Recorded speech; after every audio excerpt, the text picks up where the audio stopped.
అనగనగా చెరువుపల్లి అనే గ్రామం ఉండేది. ఆ ఊళ్ళో అందరూ కలిసి ఒక ధర్మగాది కట్టారు. కరువు కాలంలో ఊరి వాళ్ళందరికీ పంచడానికి ధాన్యం నిల్వ చేసే గోదాము అది. ఆ ఏడు వర్షాలు తక్కువ, కరువు మొదలైంది. ఒకరోజు ఉదయం కాపలాదారు కంగారుగా ఊరి పెద్ద రామస్వామి దగ్గరికి వస్తాడు. పెద్దయ్యా, రాత్రి ధర్మగాదిలో దొంగతనం జరిగింది. 3 మూటల ధాన్యం మాయమయ్యింది. ధర్మగాది ధాన్యమా? అది ఊరందరిది. దాన్ని దొంగిలించే మనసు ఎవరికి వచ్చింది? పెద్దయ్యా, నిన్న రాత్రి నేను గోదాము దగ్గరే పడుకున్నాను. కానీ వర్షం రావడంతో కొంచెం దూరంలో ఉన్న చెట్టు కింద తలదాచుకున్నాను. ఆ సమయంలోనే ఎవరో లోపలికి వచ్చి ఉంటారు. తలుపు పగలగొట్టారా? లేదు పెద్దయ్యా, తలుపు గడియ ఊడదీసి మళ్ళీ సరిగ్గా పెట్టారు. చాలా జాగ్రత్తగా చేశారు. ఊరి జనం ధర్మగాది దగ్గర గుమి కొడతారు. అందరిలో కంగారు, కోపం. పెద్దయ్య, ఇది మామూలు దొంగతనం కాదు. కరువులో ఊరందరి ఆకలిని దోచుకున్నట్టే. ఎవరు చేశారో పట్టుకోవాలి. నాకు అనుమానం ఉంది పెద్దయ్యా. ఊళ్ళో కొత్తగా వచ్చిన మల్లయ్య మీద. వాడు పేదవాడు, ఇల్లు గడవడం కష్టం. వాడే ఈ పని చేసి ఉంటాడు. అవును పెద్దయ్య, పేదోడికి కరువొస్తే దొంగతనం చేయడం సహజమే. ఆగండి. అనుమానంతో ఎవరినీ దోషిగా నిలబెట్టకూడదు. పేదవాడు అంటే దొంగ అని అర్థం కాదు. ముందు ఆధారం చూద్దాం. ఆధారం లేకుండా నింద వేయటం కూడా ఒక దొంగతనమే. ఒక పరువును దొంగలించడం అవుతుంది. రామస్వామి ధర్మగాది చుట్టూ నడుస్తాడు. రాత్రి కొంచెం వర్షం పడింది. నేల మెత్తగా బురదగా ఉంటుంది. అతను నేల మీద జాగ్రత్తగా చూస్తాడు. ఇక్కడ చూడండి, అడుగుజాడలు ఉన్నాయి. ఎవరో రాత్రి ఇక్కడికి వచ్చారు. అవును పెద్దయ్యా, ఆ అడుగుజాడలు ఎవరివో తెలిస్తే దొంగ దొరికినట్టే. ఒక్క నిమిషం, ఇక్కడ ఒక విచిత్రం ఉంది. ఈ అడుగుజాడలు 2 రకాలుగా ఉన్నాయి. 2 రకాలా పెద్దయ్యా? అంటే ఇద్దరు దొంగలా? కాదు గంగమ్మ, ఒక్కడే. కాని గోదాము వైపు వచ్చిన అడుగులు తేలికగా, తక్కువ లోతుగా ఉన్నాయి. గోదాము నుంచి వెళ్లిన అడుగులు మాత్రం చాలా లోతుగా, బురదలో గట్టిగా దిగబడి ఉన్నాయి. అది ఎందుకు పెద్దయ్యా? ఒకే మనిషి అడుగులు వేరేలా ఎందుకు ఉంటాయి? ఆలోచించు పెద్దన్న. ఒక మనిషి ఖాళీ చేతులతో నడిస్తే అతని అడుగులు తేలికగా ఉంటాయి. కాని బరువు మోస్తూ నడిస్తే ఆ బరువుతో కాళ్లు నేలల్లో ఎక్కువగా దిగబడతాయి. వచ్చేటప్పుడు ఖాళీ చేతులు, వెళ్లేటప్పుడు 3 మూటల ధాన్యం. అందుకే వెళ్లిన అడుగులు లోతుగా ఉన్నాయి. ఊరి జనం ఆశ్చర్యంగా ఆ అడుగుజాడల్ని చూస్తారు. నిజమే పెద్దయ్య, బరువుతో నడిచిన వాడి అడుగులు లోతుగా ఉంటాయి. మీరు చెప్పేదాకా ఇది ఎవరూ గమనించలేదు. పెద్దయ్యా, ఇవన్నీ మీకు ఎలా తెలుసు? కాపలాదారు, నేను చిన్నప్పుడు రైతును. మట్టిలో పనిచేసేవాడికి మట్టి చాలా విషయాలు చెబుతుంది. బరువు మోసిన వాడి అడుగు, ఖాళీ చేతుల వాడి అడుగు 2 ఒకేలా ఉండవు. మట్టి అబద్ధం చెప్పదు. అది చూసిన దాన్నే గుర్తుపెట్టుకుంటుంది. ఇంకా ఉంది. ఈ అడుగుజాడలు గమనించండి. కుడికాలు సరిగ్గా పడింది, కాని ఎడమకాలు కొంచెం పక్కకి తేలికగా పడింది. ఈ మనిషికి ఎడమకాలు కుంటి. నడిచేటప్పుడు కొంచెం కుంటుతూ నడుస్తాడు. ఎడమకాలు కుంటి? పెద్దయ్యా, మల్లయ్యకు ఎడమకాలు కుంటి కదా? తొందరపడకు పెద్దన్న, ఇది ఒక ఆధారం మాత్రమే. మల్లయ్యను పిలుద్దాం. అతని కాలి కొలత ఈ అడుగుజాడలతో సరిపోతుందో లేదో చూద్దాం. పెద్దయ్యా, ఒక సందేహం. దొంగకు ధైర్యం ఉంటే గొడ్డలితో తలుపు పగలగొట్టి ఉన్నదంతా ఎత్తుకుపోయేవాడు. కాని ఇక్కడ 3 మూటల ధాన్యం మాత్రమే పోయింది. ధర్మగాదిలో ఇత్తడి పాత్రలు, నగదు కూడా ఉన్నాయి. అవి ముట్టుకోలేదు. మంచి విషయం గమనించావు పెద్దన్న. ఇది కూడా నాకు ఆశ్చర్యంగా ఉంది. నిజమైన దొంగ విలువైన వస్తువులు తీసుకుంటాడు. బంగారం, నగదు, ఇత్తడి. కాని ఈ మనిషి కేవలం ధాన్యం తీశాడు. అంటే వీడికి కావలసింది సంపద కాదు, ఆకలి తీర్చే తిండి. ఈ దొంగతనం వెనుక ఏదో ఒక కథ ఉంది. కథ ఏదైనా దొంగతనం దొంగతనమే కదా పెద్దయ్యా? అవును గంగమ్మ. కాని ఎందుకు చేశారో తెలిస్తే తీర్పు సరిగ్గా ఇవ్వగలం. అడుగు ఎవరిదో తెలుసుకుందాం, తర్వాతే ఎందుకో అడుగుదాం. కొద్దిసేపటికి మల్లయ్య వస్తాడు. అతని ఎడమకాలు కుంటుతూ నడుస్తాడు. అతని ముఖంలో భయం కనిపిస్తుంది. పెద్దయ్య, నన్ను ఎందుకు పిలిచారు? మల్లయ్య, రాత్రి ధర్మగాదిలో దొంగతనం జరిగింది. ఇక్కడ కొన్ని అడుగుజాడలు ఉన్నాయి. నీ కాలిని ఈ అడుగుజాడలో పెట్టు. పెద్దయ్య, నా కాలినా? భయపడకు. నిజం తెలియాలంటే ఇది అవసరం. కాలు పెట్టు. మల్లయ్య వణుకుతూ తన కాలుని ఆ అడుగుజాడలో పెడతాడు. అది సరిగ్గా సరిపోతుంది. కొలత, ఆకారం, కుంటి గుర్తు అన్నీ ఒక్కటే. చూశారా పెద్దయ్య, సరిగ్గా సరిపోయింది. మల్లయ్యే దొంగ, ఇక సందేహం లేదు. కరువులో ఊరందరి ధాన్యం దొంగలించావా మల్లయ్య? నీకు సిగ్గులేదా? ఊరు నిన్ను నమ్మి చేరదిస్తే ఇలా చేశావా? మల్లయ్య మోకాళ్ల మీద కూలబడతాడు. కళ్ళల్లో నీళ్లు. అవును పెద్దయ్య, నేనే ఆ ధాన్యం తీశాను. నా తప్పు ఒప్పుకుంటున్నాను. మీరు ఏ శిక్ష వేసినా అనుభవిస్తానయ్యా. మల్లయ్య, నీకు తెలుసా ధర్మగాది ధాన్యం ఊరందరిది అని? దాన్ని దొంగిలించడం అంటే ఊరందరి బతుకులతో ఆడుకోవడమే. తెలుసు పెద్దయ్య, అది మహా తప్పు. కానీ ఏమిటి? చెప్పు. ఏ కారణం ఉన్నా ముందు నిజం చెప్పు. ఆ ధాన్యం నా కోసం తీయలేదు పెద్దయ్య. నా ఇంట్లో నేను, నా భార్య, పస్తులున్నా బతకగలం. మా బతుకు మేము చూసుకోగలం. కానీ నా పక్కింటి సంజీవయ్య తాత. సంజీవయ్య? ఆ ముసలాయనేనా? ఆయనకేమైంది? అవును పెద్దయ్య, ఆయనకు వయస్సు 60 దాటింది. మంచం మీద నుంచి లేవలేడు. ఆయనకు ఎవరూ లేరు. 3 రోజులుగా ఆయన ఇంట్లో ఒక్క గింజ కూడా లేదు. ఆకలితో మంచం మీద మూలుగుతున్నాడు. ఎవరిని అడగను, అడిగితే నా పరువు పోతుంది అని మౌనంగా ఆకలితో ఉన్నాడు. మరి నువ్వు ఎలా తెలుసుకున్నావు? 2 రోజుల నుంచి ఆయన ఇంటి నుంచి మూలుగు వినిపిస్తోంది పెద్దయ్య. మొన్న రాత్రి చూడటానికి వెళ్ళాను. ఆయన కళ్ళు లోతుగా పోయాయి. గొంతు పెగలడం లేదు. బాబు, నాకు ఏమీ వద్దు, కాసిన్ని నీళ్లు చాలు అన్నాడు. ఆ మాట నా గుండెను పిండేసిందయ్యా. రెచ్చబండ దగ్గర నిశ్శబ్దం అలుముకుంటుంది. నేను ఆయనకు సాయం చేద్దామంటే నా దగ్గర ఏమీ లేదు. ఊరి వాళ్ళని అడుగుదామంటే కరువులో అందరూ కష్టంలో ఉన్నారు. ఆ రాత్రి తాత ఆకలి మూలుగు నేను భరించలేకపోయాను. ధర్మగాదిలో ధాన్యం ఉంది కదా అని ఆ 3 మూటలు తీశాను. 1 మూట తాతకు ఇచ్చాను. మిగతా 2 ఆయన ఇంట్లో దాచాను. నేను ఒక్క గింజ కూడా ముట్టుకోలేదు. మల్లయ్య, ఇది నిజమేనా? నువ్వొక్క గింజ కూడా తినలేదా? దేవుడు సాక్షిగా పెద్దయ్యా, మీరు నమ్మకపోతే ఇప్పుడే సంజీవయ్య తాత ఇంటికి వెళ్ళి చూడండి. ఆ 2 మూటలు అక్కడే ఉన్నాయి. నేను దొంగతనం చేశాను నిజమే, కాని నా కడుపు కోసం కాదయ్యా. నా కడుపు ఖాళీగా ఉన్న ఆ తాత ఆకలిని నేను చూడలేకపోయాను. రామస్వామి కొందరిని సంజీవయ్య ఇంటికి పంపుతాడు. కొద్దిసేపటికి వాళ్ళు తిరిగొస్తారు. పెద్దయ్య, మల్లయ్య చెప్పింది అక్షరాల సత్యం. సంజీవయ్య తాత ఇంట్లో 2 మూటలు అలాగే ఉన్నాయి. ఒక్క గింజ కూడా తగ్గలేదు. తాత ఇప్పుడిప్పుడే కొంచెం తిన్నాడు. ప్రాణం నిలబడింది.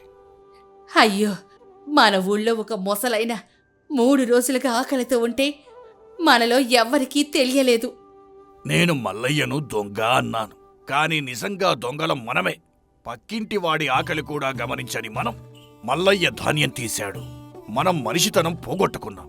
పెద్దయ్య, ఇంకో విషయం. తాత మాతో అన్నాడు, మల్లయ్యను ఏమీ అనకండి. వాడు నా కోసం తన పరువును పరంగా పెట్టాడు అని. వాడు లేకపోతే నేను ఈ పాటికి లేను అని. రామస్వామి కాసేపు మౌనంగా ఆలోచిస్తాడు. తర్వాత మల్లయ్య దగ్గరికొచ్చి అతన్ని లేపుతాడు. మల్లయ్య, నువ్వు చేసింది దొంగతనమే. ధర్మగాది ధాన్యం ఎవరు అడగకుండా తీయకూడదు. ఇది ఊరి నియమం. ఆ నియమం ప్రకారం నువ్వు తప్పు చేశావు. అవును పెద్దయ్య, ఏ శిక్ష అయినా అనుభవించడానికి సిద్ధంగా ఉన్నాను. కానీ మల్లయ్య, నువ్వు ఆ ధాన్యం నీ కడుపు నింపుకోవటానికి తీయలేదు. చనిపోతున్న ఒక ముసలాయన ప్రాణం నిలబెట్టడానికి తీశావు. నీ చేతిలో దొంగతనం ఉంది, కానీ నీ మనసులో దయ ఉంది. ఆ దయ మనలో ఎవరికీ లేకపోయింది. రామస్వామి ఊరి జనం వైపు తిరుగుతాడు. ఊరి జనమా, ఈరోజు మనం సిగ్గుపడాలి. మన మధ్య ఒక మనిషి ఆకలితో ఉన్నాడు. మనకు తెలియలేదు. మల్లయ్య నియమం తప్పాడు నిజమే, కానీ మనమందరం మనుషులుగా తప్పాం. అతడొక తప్పు చేసి ఒక ప్రాణం కాపాడాడు. మనం ఏ తప్పు చెయ్యకుండా ఒక ప్రాణాన్ని మర్చిపోయాం. పెద్దయ్య, మల్లయ్య ఇల్లు సంజీవయ్య తాత ఇంటి పక్కనే. అందుకే అతనికి తెలిసింది మనం దూరంగా ఉన్నామని కాదు, మన మనసులే దూరంగా ఉన్నాయి. పెద్దయ్య, మరి మల్లయ్యనేం చేద్దాం? అతను దొంగతనం చేశాడు, కానీ మంచి కోసం చేశాడు. ఏం తీర్పిద్దాం? గంగమ్మ, ఒక్క ప్రశ్న అడుగుతాను. మల్లయ్య ఆ ధాన్యంతో ఇల్లు కట్టుకున్నాడా, నగలు కొన్నాడా, లేక తన కడుపు నింపుకున్నాడా? లేదు పెద్దయ్యా, ఒక చనిపోతున్న ముసలాయనకు ఇచ్చాడు. అయితే అతన్ని దొంగ అని ఎలా అంటాం? దొంగ తన కోసం తీసుకుంటాడు, మల్లయ్య ఇంకొకరి కోసం తీసుకున్నాడు.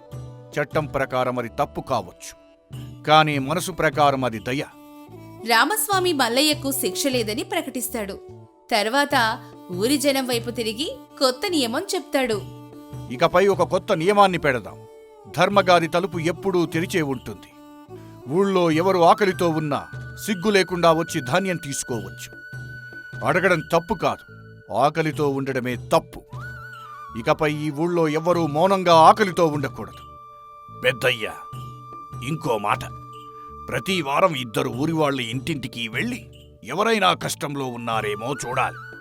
సంజీవయ్య తాతలా ఎవరూ మౌనంగా ఉండకూడదు. మంచి ఆలోచన పెద్దన్న, అలాగే చేద్దాం.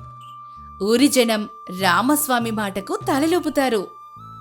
పెద్దయ్య, నేను దొంగతనం చేశాను, అయినా నన్ను క్షమించారు. పైగా ఒక మంచి నియమం పెట్టారు. మీ దయ నేను మరచిపోను. మల్లయ్య, నిన్ను క్షమించడం లేదు, నీ నుంచి నేర్చుకుంటున్నాను. పక్కింటివాడి ఆకలి తెలుసుకోవడం, దాన్ని భరించలేకపోవడం, అదే నిజమైన మనిషితనం. ఆ మనిషితనం నీ దగ్గర ఉంది.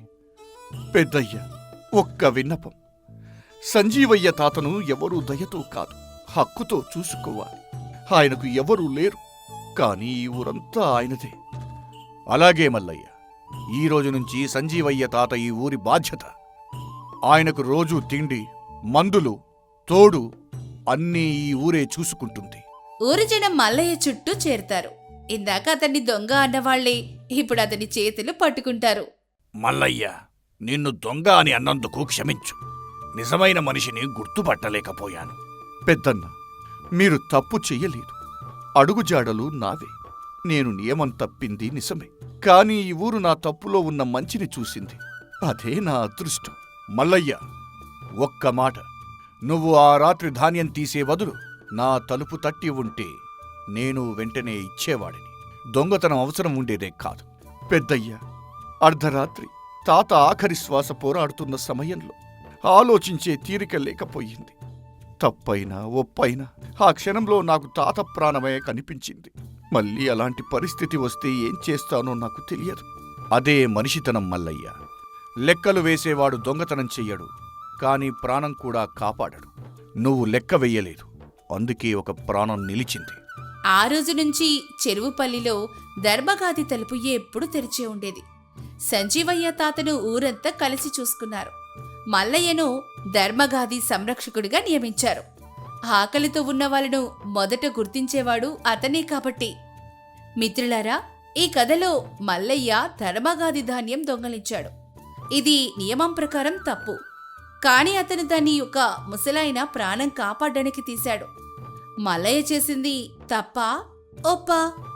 అతని శిక్ష వెయ్యాలా లేక అతని దయను మెచ్చుకోవాలా?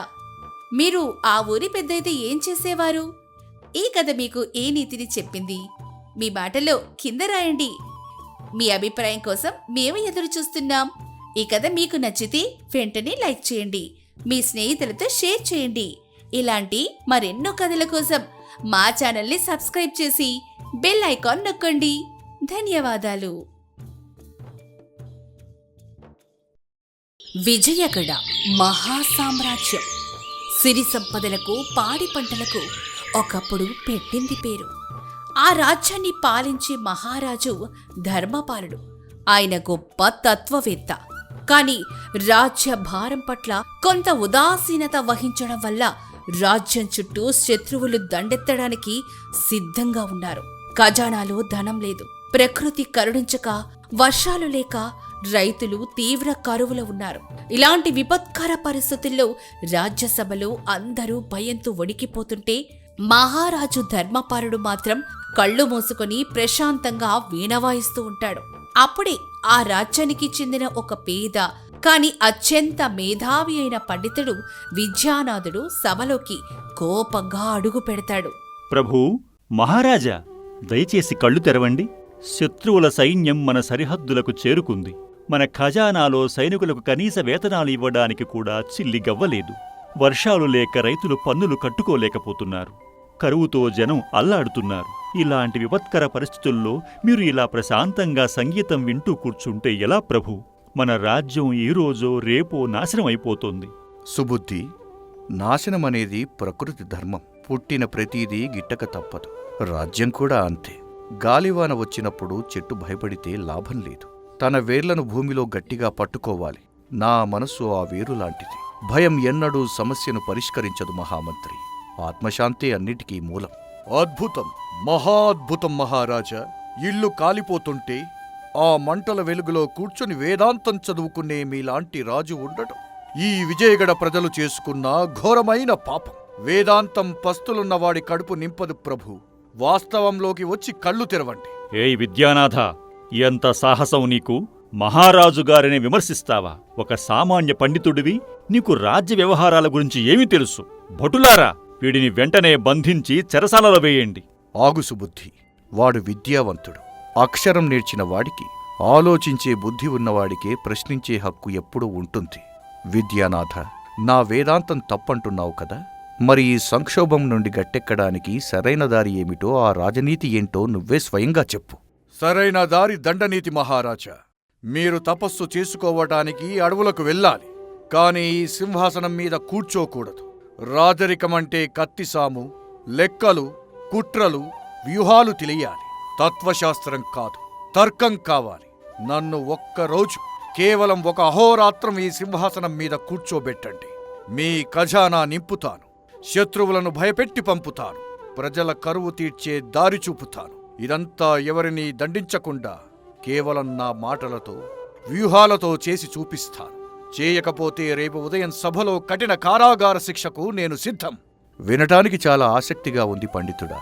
నాకు కూడా ఈ రాజ్యభారం కొద్దిగా అలసట తెప్పించింది. ఈరోజు సూర్యోదయం నుండి రేపు సూర్యోదయం వరకు సరిగ్గా అహోరాత్రం పాటు ఈ విజయగడ సామ్రాజ్యానికి సార్వభౌముడివి నువ్వే. సుబుద్ధి, నా కిరీటాన్ని ఆయనకి ఇవ్వు. నేను కేవలం ఒక ప్రేక్షకుడిగా ఈ సభలో కూర్చుంటాను. ప్రభూ, ఇదేం విపరీతం! ఒక పేద పండితుడికి రాజ్యాధికారమా? వాడు పిచ్చివాడు. వాడి చేతిలో రాజ్యం పెడితే ఒక్కరోజులో సర్వం నాశనమైపోతుంది. ఇది నా ఆజ్ఞ సుబుద్ధి. ఈ ఒక్కరోజు మహారాజు విద్యానాథుడి. ఆయన మాటే శాసనం. ఆ విధంగా విద్యానాథుడు విజయగడ సామ్రాజ్య సింహాసనం మీద దర్జాగా కూర్చుంటాడు. అతని ముఖంలో ఎక్కడా భయం లేదు. అపారమైన ఆత్మవిశ్వాసం కనిపిస్తోంది. సభలో ఉన్న మంత్రులు, సేనాపతులు అందరూ ఆశ్చర్యంగా, భయంగా చూస్తున్నారు. మహామంత్రి, ముందుగా మన రాజ్యంలో ఉన్న అత్యంత ధనవంతులైన వ్యాపారి ధనగుప్తుడిని సభకు పిలిపించండి. మన ఖాళీ ఖజానా నిండే సమయం ఆసన్నమయ్యింది. ప్రభూ, ధనగుప్తుడు చాలా కరుడుగట్టిన పిసినారి. పైగా అతనికి మన న్యాయస్థానంలో, అధికారుల్లో ఎంతో పలుకుబడి ఉంది. అతను మనకు ఒక వరహా కూడా అప్పుగా ఇవ్వడు. మొన్న అడిగితే తన దగ్గర ఏమీ లేదని దబాయించాడు. అప్పుడే అడిగే దౌర్భాగ్యం, దైన్యం ఒక రాజుకు ఎందుకు సుబుద్ధి? ఒక వ్యాపారి దగ్గర భిక్షమడగాల్సింది అప్పు కాదు, వాడి సర్వస్వం. వెంటనే వాడిని పిలిపించండి. కొద్దిసేపటికి వ్యాపారి ధనగుప్తుడు సభలోకి వస్తాడు. సింహాసనం మీద పండితుడు విద్యానాథుణ్ణి చూసి ఆశ్చర్యపోతాడు. కాని తనకేమీ కాదు అన్న గర్వంతో నిలబడతాడు. జయము జయము. ఓహో, మహారాజుగారు రాత్రికి రాత్రే మారిపోయారా? పండితులవారు సింహాసనం ఎక్కారన్నమాట. నాకెందుకు కబురు పంపారు ప్రభూ? నేను రాజ్యానికి కట్టాల్సిన పన్నులన్నీ కట్టేశాను. ఇప్పుడు నా దగ్గర ఏమీ లేదు. నాకు తెలుసు ధనగుప్త, నువ్వు ఎంతో నిజాయితీపరుడివని, నీ లెక్కలు ఎంతో పక్కాగా ఉంటాయని. నీ దగ్గర లెక్కల్లో చూపని 50,000 వరహాల బంగారం మాత్రమే ఉంది అని నాకు ఈ ఉదయమే తెలిసింది. 50,000? పచ్చి అబద్ధం ప్రభూ. నా మీద ఎవరో కావాలని కుట్ర చేశారు. నా దగ్గర అంత ధనం లేదు. వ్యాపారాలు సరిగ్గా సాగక నా గిడ్డంగులన్నీ ఖాళీగా ఉన్నాయి. నేను చాలా పేదవాడిని అయిపోయాను దొరా. అయ్యో, ఎంత కష్టం వచ్చింది ధనగుప్తా నీకు. ఇంతటి గొప్ప వ్యాపారివి ఒక్కసారిగా నిరుపేదవైపోయావని తెలిసి నా గుండె తరుక్కుపోతుంది. మహామంత్రి విన్నారా? ధనగుప్తుడు నిరుపేద అయిపోయాడట. మన రాజ్యంలో నిరుపేదలకు, అనాథలకు ఉచితంగా గంజినీళ్లు, ధాన్యమిచ్చే ప్రభుత్వ సత్రాలు ఉన్నాయి కదా. ఈ రోజు నుండి ధనగుప్తుడికి అతని కుటుంబానికి ఆ సత్రంలోనే రోజుకు 2 పూటలా ఉచిత భోజన ఏర్పాట్లు చేయండి. ఆ? అదేమిటి ప్రభూ? నాకు ప్రభుత్వ సత్రంలో భోజనం ఎందుకు? నా ఇంట్లో వంటవాళ్లు ఉన్నారు, సేవకులు ఉన్నారు. పేదవాడివి అన్నావు కదా, కనీసం వ్యాపారం కూడా లేదన్నావు. మరి పేదవాడికి వంటవాళ్లు, సేవకులు ఎందుకు ధనగుప్తా? నీ భవనం చూస్తే చాలా పెద్దది. దాన్ని నిర్వహించటం, పన్నులు కట్టడం పేదరికంలో ఉన్న నీకు చాలా కష్టం. ఆ భవనాన్ని వెంటనే రాజ్యపరం చెయ్యండి. అతనికి నివసించడానికి వీధి చివరి ఉన్న మురికివాడలో ఒక చిన్న పూరి గుడిసెను కేటాయించండి. పేదరికంలో ఉన్నప్పుడు ఆడంబరాలు ఎందుకు ధనగుప్తా? రాజుగా నిన్ను కాపాడుకోవటం నా బాధ్యత. ప్రభూ, దయచేసి అలా చేయకండి. నా భవనం నా ఆత్మగౌరవం. నా సేవకులను, నా ఇంటిని నా నుంచి లాక్కోకండి. అయితే సత్యం చెప్పు. నీ గిడ్డంగులలో ఎంత ధాన్యం దాచావు? ఎంత బంగారం దాచావు? నువ్వు పేదవాడివి కాకపోతే రాజ్యంలో కరువు వచ్చినప్పుడు, ఖజానా ఖాళీ అయినప్పుడు నువ్వు రాజుకు ఎందుకు సహాయం చేయలేదు? రాజ్యాన్ని మోసం చేసి కృత్రిమ కరువు సృష్టించిన ద్రోహివి నువ్వు. ద్రోహికి మన ధర్మశాస్త్రం ప్రకారం కఠిన కారాగార శిక్ష తప్పదు. నన్ను క్షమించండి మహారాజా. మీరు పండితులు కారు, పక్కా వ్యూహకర్తలు. నా గిడ్డంగుల్లో వారం రోజులకు సరిపడా మన మొత్తం సైన్యానికి భోజనం పెట్టగలిగే ధాన్యం ఉంది. నా రహస్య నేలమాళిగలో 10,000 స్వర్ణ నాణ్యాలు ఉన్నాయి. అవన్నీ స్వచ్ఛందంగా రాజ్యానికే ఇచ్చేస్తాను. దయచేసి నా భవనాన్ని, నా స్వేచ్ఛను కాపాడండి చాలు. చూశారా మహామంత్రి, అప్పు అడగాల్సిన పని లేదు, బలప్రయోగం చేయాల్సిన అవసరమూ లేదు. వాడి స్వార్థమే వాడిని బంధించింది. వెంటనే వెళ్ళి ఆ ధనాన్ని, ధాన్యాన్ని మన ఖజానాకు తరలించండి. ధనగుప్తా, నువ్వు వెళ్ళి నీ భవనంలో సుఖంగా నిద్రపో. ఈ ఒక్కరోజుకు నీకెలాంటి శిక్ష ఉండదని నాది హామీ. సభలో అందరూ ఆశ్చర్యంతో, ఆనందంతో చప్పట్లు కొడతారు. పక్కన కూర్చున్న ధర్మపాలుడు విద్యానాథుడి తెలివికి చిరునవ్వు నవ్వుకుంటాడు. అంతలో సభలోకి ఒక భటుడు కంగారుగా వస్తాడు. అతని వెనకే శత్రుదేశమైన కళింగ రాజ్యదూత ఎంతో గర్వంగా కత్తి దూసి పట్టుకుని సభలోకి అడుగు పెడతాడు. విజయగడ మహారాజుకు మా కళింగ సార్వభౌముడి కఠిన సందేశం. ఈరోజు సూర్యాస్తమయంలోపు 1,00,000 స్వర్ణ నాణేలు కప్పంగా మాకు చెల్లించకపోతే రేపు సూర్యోదయానికి మా కళింగ సైన్యం మీ కోటగోడలను బద్దలు కొడుతుంది. మీ రాజ్యాన్ని పూర్తిగా ఆక్రమిస్తుంది. మీ రాజును బంధించి మా బానిసను చేస్తాం. ఇది మా ఆఖరి హెచ్చరిక. ప్రభూ, విద్యానాథ, మన ఖజానాలో ఇప్పుడే 10,000 నాణేలు వచ్చాయి. 1,00,000 నాణేలు ఎక్కడ్నుంచి ఇస్తాం? మన సైన్యం చాలా చిన్నది. అందులో సగం మంది కరువు వల్ల నీరసించి ఉన్నారు. వాళ్ల అపారమైన సైన్యంతో మనం యుద్ధం చేయలేము. ఇప్పుడేం చేద్దాం? అడిగింది ఇచ్చేద్దామా? విద్యానాథుడు ప్రశాంతంగా సింహాసనం నుంచి లేచి నడుచుకుంటూ దూత దగ్గరికి వచ్చి, దూతగారు, మీ మహారాజుకు యుద్ధం అంటే చాలా ఇష్టమన్నమాట. ఎవరినైనా బంధించందే నిద్ర పట్టేలా లేదు. కానీ మాకు మాత్రం శాంతి అంటేనే ఇష్టం. శాంతి కావాలంటే 1,00,000 నాణాలు ఇవ్వండి, లేదంటే కఠిన కారాగార శిక్షకు సిద్ధపడండి. భయపడేవాడికి స్వేచ్ఛగా బతికే హక్కు లేదు. భయమా? ఎవరికి? 1,00,000 నాణాలు చాలా చిన్న మొత్తం దూతగారు. మా విజయగడ ఖజానాల్లో కోట్లాది స్వర్ణ నాణాలు ఉన్నాయి. కాని అవి మీకు ఇవ్వము. ఒక్క రాగి నాణెం కూడా మీ రాజుకు కప్పంగా కట్టము. ఇవ్వకపోతే యుద్ధమే. కారాగారంలో బందీలు కావడానికి సిద్ధపడండి. తప్పకుండా చేద్దాం. సంతోషంగా యుద్ధం చేద్దాం. కానీ ఒక చిన్న విషయం మీ మహారాజుకు తెలియజేయండి. మా విజయగడ రాజ్యంలో ఒక భయంకరమైన వింతైన అంటువ్యాధి ప్రబలించి, ఆ వ్యాధి సోకితే మనిషికి పక్షవాతం వచ్చి కేవలం 2 రోజుల్లో మంచాన పడిపోతాడు. విచారకరమైన విషయం ఏమిటంటే, ఆ వ్యాధి మా సైనికులందరికీ సోకింది. వాళ్ళు ఇంకా నడవగలిగేది మరో 2 రోజులు మాత్రమే. అంటువ్యాధ? అవును. మా సైనికులు కారాగారానికి భయపడడం ఎప్పుడో మానేశారు. ఎందుకంటే వాళ్ళు ఎలాగో ఆ వ్యాధితో మంచాన పడతారు. కానీ వాళ్ళు మంచాన పడేలోపు మీ సైన్యంతో పోరాడడానికి ఎంతో ఉత్సాహంగా ఉన్నారు. వాళ్ళు వాడే కత్తులకు, బాణాలకు, వాళ్ల బట్టలకు ఆ వ్యాధి క్రిములు అంటుకొని ఉన్నాయి. మీ కళింగ సైన్యం మమ్మల్ని బంధించాల్సిన అవసరమేమీ లేదు. మా సైనికులు ఒక్కసారి మీ వాళ్లను తాకితే చాలు, మీ 1,00,000 మంది సైన్యం 2 రోజుల్లో ఆ భయంకరమైన వ్యాధితో విలవిలలాడుతూ మంచాన పడతారు. ఆ తర్వాత మీ కళింగ సైన్యంలో ఏ ఒక్కరూ కత్తి పట్టుకునే స్థితిలో మిగలరు. ఇది మా వ్యూహం. మహామంత్రి సుబుద్ధి ఆశ్చర్యంతో విద్యానాథుడి వైపు చూస్తూ ఉంటాడు. కాని విద్యానాథుడు కన్నుగీటి సైగ చేయడంతో విషయం అర్థమై నాటకం మొదలుపెడతాడు.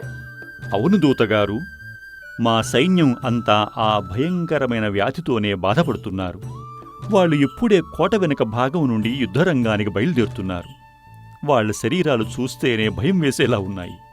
కాబట్టి దూతగారు, దయచేసి మీ మహారాజును ఇప్పుడే ఈ క్షణమే దండెత్తి రమ్మనండి. మా రోగగ్రస్తులైన సైనికులు మీ సైనికులను ఆప్యాయంగా కౌగిలించుకోవటానికి, ముద్దు పెట్టుకోవటానికి కూడా సిద్ధంగా ఉన్నారు. వెళ్ళండి, మీ రాజుగారికి ఈ శుభవార్త చెప్పిరండి. వాళ్లను రమ్మని చెప్పండి. మహారాజా, ఇది యుద్ధం కాదు, మహామోసం, పచ్చి కుట్ర.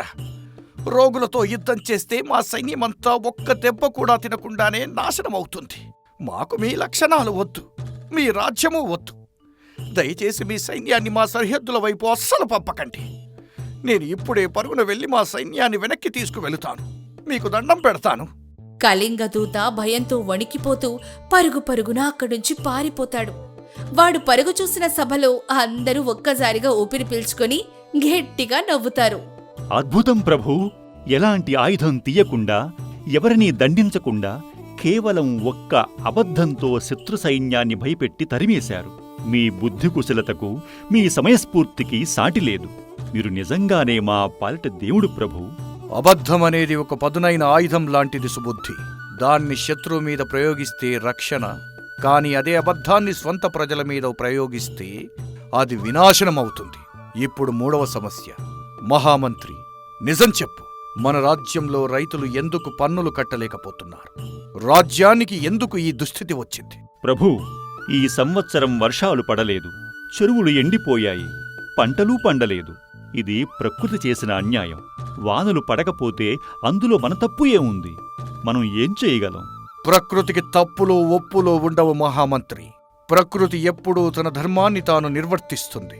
ఆ ధర్మాన్ని అర్థం చేసుకోలేని పాలకులదే తప్పు.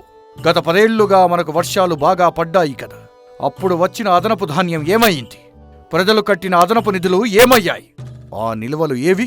అవి ఆ సభామందిరాలు కట్టడానికి, ఉత్సవాలకు ఖర్చు చేశాం ప్రభూ. మహారాజుగారి జన్మదిన వేడుకలకు, ఇతర పండుగలకు ఆ నిధులు భారీగా వెచ్చించాము. విదేశీ వస్తువుల అలంకరణకు ఖర్చు పెట్టాము. విన్నారా మహారాజా ధర్మపాలుడా? ఇది మీ వేదాంతం వెనుక జరుగుతున్న ఘోరం. ఉత్సవాలు, ఆడంబరాలు కరువును ఆపలేవు. పాలకుడు రేపటి కష్టం గురించి ఆలోచించకపోతే ప్రజలు ఈరోజు ఆకలితో అలమటిస్తారు.